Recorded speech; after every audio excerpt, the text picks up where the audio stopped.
Um, Hi, it's Charity Gordon again. This is my view about about how I've left Huntersmoor a few months ago, and my position now. Um, well, I moved back to where I'm originally from, Oxfordshire area. I'm not going to say because of security reasons, but um, but all I can say is that I'm very disappointed about how things went. Is that in some ways I am like still feel very detained since I left, been discharged. The only way I was able to discharge was take actually be what could I put, agreed, forced to agreed is remain Huntersmoor a lot longer, where I didn't have any help or support from the specialists there, where they should have arranged, where they claim they can arrange support in finding a place to live, which of course is not right at all. I feel that really misunderstood by social services. They say they understand me, but they don't. They don't understand that I can cook myself, I can wash myself, but I do have days where I I can get too overwhelmed or too much stuff going because I got multi hidden disabilities. But I want to have a normal life. I don't want someone hanging around 24 hours where I can't have a real relationship, I can't have career, I can't have the things that a human being should have, and highly intellectual being should have. I do not want to treat him like my brother who is severely disabled, and even he has rights, but this is about me as a human being, and I feel that other people like myself should be recognised that.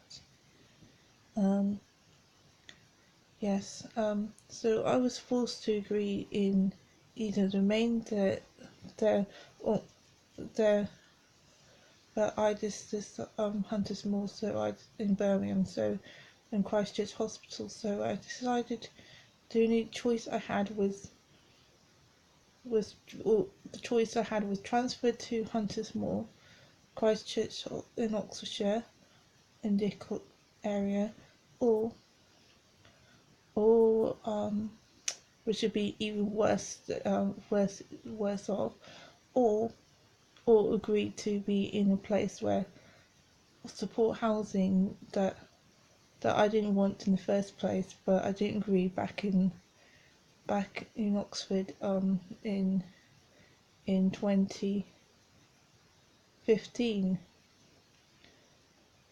So or 2016 anyway. So the type of living condition, this is not what I really wanted, or it's not very suitable for me. I'm a highly intellectual person. Oxfordshire mind mental health, Oxford mental health system and NHS records says that I need my own personal space. You know that thing, but I don't need this. It's not helping me. This is actually stopping me to develop emotionally and mentally stability, and I need to be able to grow and be confident. I don't feel confident. Um, I can't really feel.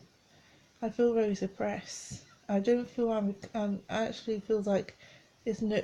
There's one step away from hospital, but at the same time, not. Same time, not. I feel I'm still section in some ways, and I don't. I have to agree things. There's been dispute from the person that I'm under custody. What I mean by that is that basically custody is like basically the person, like child custody, someone is what happened is, like, if I step on the road and I got run over, that person who's in charge of my well-being and safety will get in prison. That's what I mean. So basically, I don't really. So they feel like they can't do anything for me without them looking bad, which is not really. So it's mainly for their well-being, not mine, but theirs. Which is not. This is not what I need. What I need is something where I feel uncomfortable with. I feel like, say, oh, yes, I need to show around for a month or so, where things is, where the new place is, where I'm living, and then eventually I can do it on my own. And of course, there'll be days where I need someone to show me around, or there's some things that certain parts of places where you only can get a car, and probably it's cheaper than paying a carer to do so, than paying taxis constantly, because it's difficult, but I'm just being realistic and stuff, and but. And it's for someone who hasn't had the opportunity to drive, and maybe I may not be able to. I don't know, but the way life has been, it's been very difficult for me. So yeah, I decided I was going to try to ask a friend to try to gain advocate again, even though I've been ignored and discriminated a lot from Oxfordshire, from getting Africa. I didn't even get one. If I did in the first place, I wouldn't be in this mess. But I'm going to try. I'm trying for myself, because I don't want anybody deciding for me.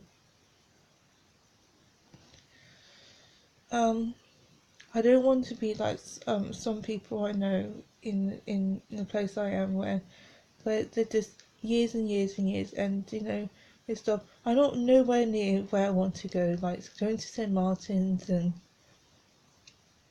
be an artist, and eventually set my business where I have someone employ someone to be able to do the things that I can't do. For example, to finance, you know, and stuff, and I do some of the things which I feel I'm good at and within my ability. Is that a bad thing? No, it's not.